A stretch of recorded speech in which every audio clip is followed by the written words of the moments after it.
Subscribe करें और bell दबाएं ताकि कोई खबर रह न जाए।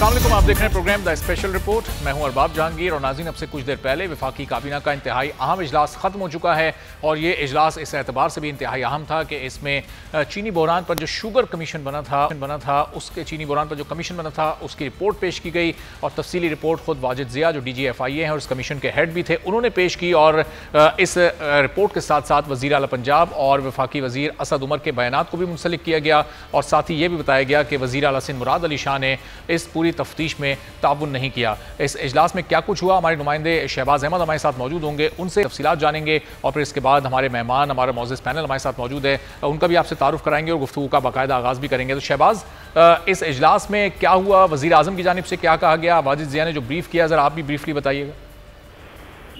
जी देखिए, ये इजलास तकरीबन 2.5 घंटे जारी रहा और उसके बाद आधा घंटा जो है वो 0 आवर जारी रहा जिसमें सियासी मामलात पर जो है वो बातचीत हुई। वाजिद ज़िया ने ब्रीफिंग दी और वज़ीर आज़म इमरान खान को जो उन्होंने ये जो चीनी मार के उन्होंने रिपोर्ट तैयार की थी उस पर मुफस्सल ब्रीफिंग दी। ये बताया गया कि पंजाब हुकूमत की जानिब से जो है वो सब्सिडी दी गई है। उसके अलावा इस इजलास में जो बेनामी खरीदारों उनका जिक्र भी किया गया, ECG के फैसलों पर पूरी ब्रीफिंग दी गई और जिम्मेदारान का तयन भी जो है वो कर लिया गया है। और जरा ये बता रहे हैं कि इस रिपोर्ट को हासिल करने, इसको पब्लिक करने या न करने का फैसला आपसे कुछ देर के बाद हो जाएगा, लेकिन जो काबीना के बेहतर अरकान हैं उनकी ये तजवीज़ थी कि इस रिपोर्ट को पब्लिक कर दिया जाए क्योंकि वज़ीर आज़म इमरान खान ने ये वादा किया था कि जो चीनी बहरान के पीछे जो माफिया छुपा है उसको हम बेनकाब करेंगे और खिलाफ कार्रवाई अमल में लाई जाएगी। कहा कि अपनों के नाम भी शामिल हैं, तो इस वाले से चूंकि जो 0 आवर था कैबिनेट उसमें इसमें मुशावरत की गई है और अक्सरियत काबीना अरकान की राय थी कि इस रिपोर्ट को पब्लिक कर दिया जाए ताकि आज के बाद कोई भी जो है वो ऐसा गिनावना काम न कर सके और खासतौर पर चीनी और आटा बहरान पैदा करने की कोशिश न की जा सके। वाजिद ज़िया ने इस रिपोर्ट के में जो नकात उसमें ये भी बताया कि आइंदा चीनी बहरान से बचने के लिए हुकूमत को हिकमत अपनानी होगी। जो बरामदात का जो फैसला करना होगा वो पहले अपने स्टॉक को देखकर करना होगा। वज़ीर इमरान खान ने कहा कि ये रिपोर्ट का हिस्सा जो है वो वज़ीर आज़म की अपनी ज़ाती राय भी ज़राए कह रहे हैं कि यह है कि इसको पब्लिक किया जाए और इसका फैसला हो जाए कुछ देर के बाद। ठीक है, चलें, काबीना के अरकान ने इस बात पर जोर दिया कि इस रिपोर्ट को पब्लिक किया जाए। अब देखना ये कि क्या फैसला होता है, इसको पब्लिक किया जाता है नहीं किया जाता। शहबाज, बहुत शुक्रिया आपका और इसी मौजू पर मजीद गुफ्तगू करते हैं। नज़ीर लगाई साहब हमारे साथ मौजूद हैं, सीनियर तज्ज़ियाकार हैं, बोल न्यूज़ के एडिटर इन चीफ हैं, शौकत बस्सा साहब पाकिस्तान तहरीक इंसाफ से और राना अरशद साहब नून लीग से हमारे साथ मौजूद हैं। तो लगाई साहब जो तासुर दिया जा रहा था इब्तिदाई रिपोर्ट के बाद कि जब फॉरेंसिक ऑडिट होगा, फॉरेंसिक रिपोर्ट आएगी तो फिर शायद कुछ बड़े बड़े नाम इसमें से माइनस कर दिए जाएंगे, लेकिन ऐसा हुआ नहीं। अभी भी अंदर शहबाज अहमद जो बता रहे थे कि वो बड़े नाम अभी भी उस रिपोर्ट का हिस्सा हैं, मौजूद हैं और अब कब उसको पब्लिक किया जाता है ये फैसला होना बाकी है। बड़ा अहम डेवलपमेंट है पाकिस्तान की सियासत में और एक लिहाज से तो इसको याद रखा जाएगा। आने वाली जब तारीख मुरतब होगी कि एक अफसर ऐसे थे। सही, लगाई साहब थोड़ा सा आपकी ऑडियो का ज़रा सही करते हैं। शौकत बस्सा साहब से अब तक गुफ्तगू करते हैं। शौकत साहब, वो जो बड़े बड़े नाम शामिल हैं, अब वो ये रिपोर्ट पब्लिक होगी, वो नाम लोगों के सामने तो आएंगे, क्या उन पर कार्रवाई भी होगी? वज़ीर आज़म जो इब्तिदाई रिपोर्ट के बाद जिस अज़म का उन्होंने इजहार किया था अभी भी वो उस पर कायम है? अरबाब जहांगीर, पहले तो मेरे अल्लाह से दुआ है कि अल्लाह ताला तमाम दुनिया को कोरोना वायरस से महफूज रखे। मैं समझता हूँ अब नहीं तो कभी नहीं, ये अगर प्राइम मिनिस्टर इमरान खान के दौर में नहीं होगा तो कभी भी नहीं होगा। और आप अंदाज़ा कीजिए कि पहली बार अपनी हुकूमत होते हुए जब एक इशू आया उसका नोटिस लिया, अगर ना करना होता तो कमेटी बनाने की ज़रूरत नहीं थी, कमेटी की रिपोर्ट पब्लिक करने की ज़रूरत नहीं थी, उसकी फोरेंसिक रिपोर्ट करवाने की ज़रूरत नहीं थी। और मैं समझता हूँ अगर इस वक्त जो भी ज़िम्मेदारान हैं उनको सज़ा नहीं मिलेगी तो फिर अरबाब जहांगीर कभी भी नहीं मिलेगी। इसलिए रेस्ट श्योर कि ये रिपोर्ट हो सकता है आज ही पब्लिक हो जाए और जो भी ज़िम्मेदारान होंगे क्योंकि ये सब्सिडी वाला जो मामला, ये जो गुनाना खेल है ये अब से शुरू नहीं हुआ हुआ। देखिए अभी आप माजी में अगर चले जाएं तो पाकिस्तान में 70 साल या आमरीत रही है या 2 पार्टियों की हुकूमत रही, उन पार्टियों में भी और आमरीतों में भी वहाँ पर सब्सिडी दी गई और किन को दी गई अब लोगों को अब देखना ये है कि वो सब्सिडी जो है वो गलत काम के लिए इस्तेमाल हुई, अपने प्रॉफिट के लिए इस्तेमाल हुई, लोगों को लूटने के लिए हुई। मेरा ख्याल में अब आपको ज़्यादा टाइम वेट नहीं करना पड़ेगा। आपके रिपोर्टर में भी बता रहे थे कि आज बाकायदा कैबिनेट मीटिंग में इसको ब्रीफिंग है, और मेरे अपने भी सोर्सेज हैं कि पार्टी के अंदर कि इंशाल्लाह जितने भी जिम्मेदारान होंगे, जितने भी, खा वो ब्यूरोक्रेट्स हों, खा सियासतदान हो, खा कोई भी हो, they will must put to the task. और ये काम अब यहाँ से शुरू होना चाहिए। जैसे चूंकि आवाज का इशू हो गया, चूंकि ज़ाहिर इसमें आवाम का पैसा खाया गया है, तो ये रिपोर्ट पब्लिक भी होनी चाहिए। आज के इजलास में ये फैसला हो नहीं सका कि इस रिपोर्ट को पब्लिक करना है या नहीं। देखें, अगर रिपोर्ट पब्लिक नहीं होगी तो जिम्मेदारों को सजा किस तरह मिलेगी? रिपोर्ट पब्लिक होगी, रेस्ट श्योर। और आप दूसरी बात, मैं आपको एक दूसरी अरबाब जहांगीर एक बात और मैं गुजारिश करूँ, ये तो एक बिल्कुल स्टार्ट है, टिप ऑफ द आइस है। पता नहीं क्या क्या इस मुल्क के साथ हुआ है। अदरवाइज ऐसे तो नहीं आज हम 32,000 अरब के मकरूज़ हैं, ऐसे तो नहीं आज हर पैदा होने वाले बच्चा 1.5 लाख का मकरूज़ पैदा हो रहा है, ऐसे तो नहीं आज तमाम का तमाम पाकिस्तान गिरवी रखकर हम कर्जे ले रहे हैं। जब तक वो लोग जिन्होंने पाकिस्तान को बेदर्दी से लूटा है, खा वो कितने बड़े माफियाज हों, खा कितने बड़े लोग हों, मैं समझता हूँ वक्त आ गया है। अगर पाकिस्तान को बचाना है तो पाकिस्तान में करप्शन का खात्मा करना होगा। पाकिस्तान में सबसे बड़ा मसला, अगर आप मेरे से पूछें, यही मंशूर लेकर आपकी हुकूमत, आपकी पार्टी की हुकूमत आई थी इक़्तिदार में। आपकी तरफ वापस भी आता हूँ। लगाई साहब, बातें बसरा साहब की बहुत हौसला अफज़ा हैं कि ज़ाहिर है ये एक नुक्ता आगाज़ है, लेकिन क्या वाकई आपको लग रहा है नुक्ता आगाज़ है और रिपोर्ट अगर पब्लिक हो भी जाएगी तो फिर उस पर उन बड़े बड़े नामों के खिलाफ एक्शन भी लिया जाएगा? मेरा ख्याल है कि मुझे बसरा साहब की नीयत पर, उनके विजडम पर, उनकी जो ख्वाहिशात हैं उनके ऊपर मुझे ज़रा सा भी शक नहीं है। और वो जो बात दिल से सोचते हैं वही कर रहे होते हैं। और अगर ऐसा होता है, अगर ये रिपोर्ट पब्लिक होती है, अगर ज़िम्मेदारों के ख़िलाफ़ कार्रवाई होती है, चूँकि अब तक जो हम ज़िम्मेदारों के नाम सुनते रहे हैं उनमें वफाकी वज़रा भी हैं, वज़ीर आज़म के करीबी लोग भी हैं, एक सूबे के चीफ मिनिस्टर भी हैं, एक सूबे के काबीना के वज़ीर भी हैं जो उससे पहले मुस्तफ़ी हो चुके हैं, और भी लोग होंगे। अगर ये हैं तो दो चीज़ें साफ़ होंगी कि क्या उस तरह से गिरफ़्तारियाँ शुरू होती हैं या नहीं होती हैं, क्या लोगों को उसी तरह से जेलों में भेजकर कार्रवाई का आगाज़ होता है या नहीं होता है, एक बात। और दूसरी बात, अगर ये होता है तो फिर एक बात और आएगी कि जनाब वाजिद ज़िया साहब का नाम भी लिखा जाएगा कि करप्शन के केसेस को पकड़ने और उनकी इंक्वायरी करने में अगर कोई माहिर शख्स है तो वाजिद ज़िया है, ये भी आगे आ जाएगा। मेरा कहना यह है कि अगर वाकई ऐसा हो रहा है, अगर लोगों के गिरफ्त हो रही है, अगर उनके ख़िलाफ़ कार्रवाई हो रही है, अगर कानून हरकत में आ रहा है, अगर जो ज़िम्मेदारान हैं, एक ज़िम्मेदार महज वो नहीं है कि जिसने एक्सपोर्ट किया और खाया, या जिसने सब्सिडी ली और खाया, जिसने महंगाई की और खाया, बल्कि वो लोग भी हैं जिनके लिए गरोर आज तक रोते फिर रहे हैं। उन बेचारों को अभी तक उनके पेमेंट्स नहीं हुई हैं। इधर से भी माल कमाया कि ग्रोअर्स को पैसे नहीं दिए, उधर चीनी की कीमत बढ़ा दी, उधर एक्सपोर्ट भी कर दी, एक्सपोर्ट करके फिर सब्सिडी भी ले ली, यानी चारों पाँचों सब घी में थी और सर भी घी में था। तो ऐसी सूरत हाल में अगर इनके खिलाफ कार्रवाई होती है तो ये बहुत बड़ी बात होगी। अगर बहुत बड़ा है और कार्रवाई होती है तो ये उससे बड़ी होगी। देखें, उस्मान बुज़दार साहब का नाम तो लिया जा रहा है और चूँकि उनकी तरफ से ये सब कुछ खैरात बांटी गई है, लेकिन सवाल ये है कि उन्होंने ये भी कहा था कि उन्हें किसने कहा था, और जिस अथॉरिटी ने वज़ीर आला को कहा था उस अथॉरिटी के बारे में क्या फ़ैसला होगा, और वो किस सतह की अथॉरिटी थी जिसने इनको ये किया, मजबूर किया है कि ये लोगों को इतने बड़ी सब्सिडी दें या इतना बड़ा लोगों को जो है अदायगियाँ करें। एक तो ये है, और ये क्या बात हुई कि आप जिस हाथ ने दिया है उसको आप पकड़ रहे हैं, और जिस हाथ ने लिया है और पैसा वहाँ जहाँ पहुँचा है उनको आप कुछ ना करें। यानी इस लूट मार के अंदर आप ये रास्ता निकाल रहे हैं कि जिसने ले लिया है उससे पैसा वापस ले लें, उसको कुछ ना कहें, और जिसने दिया है उसके खिलाफ कार्रवाई करें या उसमें मुकदमा करें। ये सारे का सारा जितने भी लोग इन्वॉल्व हैं, ये ना देखें कि जनाब ये किस पार्टी का है, किस जमात का है, कौन है, किस तरह का है। ऐसा नहीं है कि वो ATM रहा है या नहीं रहा है, वो उसकी दौलत जो है वो आपके इस्तेमाल में आती रही है, नहीं आती रही, उनके जहाज़ उड़ते रहे या नहीं उड़ते रहे, इन तमाम चीज़ों से कत नज़र अगर बेनिफिशरी जहांगीर तरीन साहब हैं, खुसरो बख्तियार साहब हैं, हाशिम जवां बख्त हैं, अगर और लोग हैं, जितने भी लोग हैं जो बेनिफिशरीज़ हैं, उनको तो सबसे पहले आप गिरफ्त में लेंगे। अगर नहीं लेंगे तो सवाल पैदा होंगे, लोग क्वेश्चन करेंगे, लोग आपसे बात करेंगे कि जनाब ये कौन सा तरीक़ाकार है आपका एहतसाब का कि जिन्होंने माल लिया है आप उनको बात ही नहीं कर रहे हैं, उनसे ये कह रहे हैं कि वापस दे दें। और फिर इसमें वापसी में भी कौन सी वापसी होगी और किस तरह से वापसी होगी, इसका कोई तरीक़ाकार नहीं है।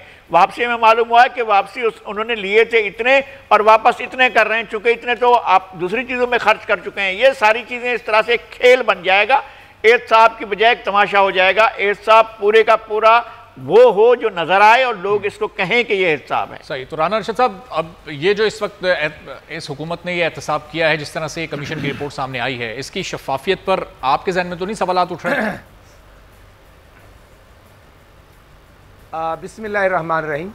अरबाब जहांगीर साहब, मैं आपका शुक्रिया अदा करता हूँ, आपके टीवी चैनल का शुक्रिया अदा करता हूँ। और मैं समझता हूँ कि जिस तरह लगारी साहब बड़ी फहम व फरासत रखते हैं, इशू ये है कि ख़ुद इमरान अहमद ख़ान साहब जो चीफ प्राइम मिनिस्टर की सीट पर भी हैं और पंजाब का एडिशनल चीफ मिनिस्टर भी हैं, उन्होंने खुद ही 6 अप्रैल को फरमाया था कि 25 अप्रैल को रिपोर्ट आ जाएगी और ज़िम्मेदारों का तयन करके कड़ी से कड़ी सज़ा दे देंगे।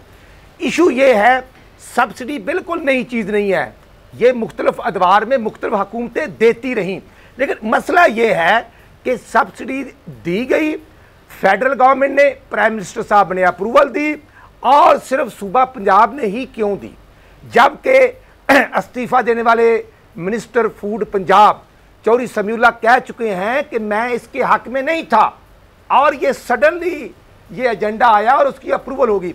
सेक्रेटरी नसीम सादक साहब कह चुके हैं कि हम हक में नहीं थे, तो फिर मैं नज़ीर लगारी साहब के पॉइंट को इंडोज करूंगा कि वो कौन सी अथॉरिटी है जिसने अप्रूवल दी, वो chief executive of the country Imran Ahmed Khan साहब हैं। और उसके बाद फिर पंजाब ने ही क्यों दी, बाकी सूबों में तो यही चीनी थी ना, यही कैबिनेट जो है वो चारों सूबों पर लागू होता है, उनकी इम्प्लीमेंटेशन, कानून, रूल्स एंड रेगुलेशन जो है।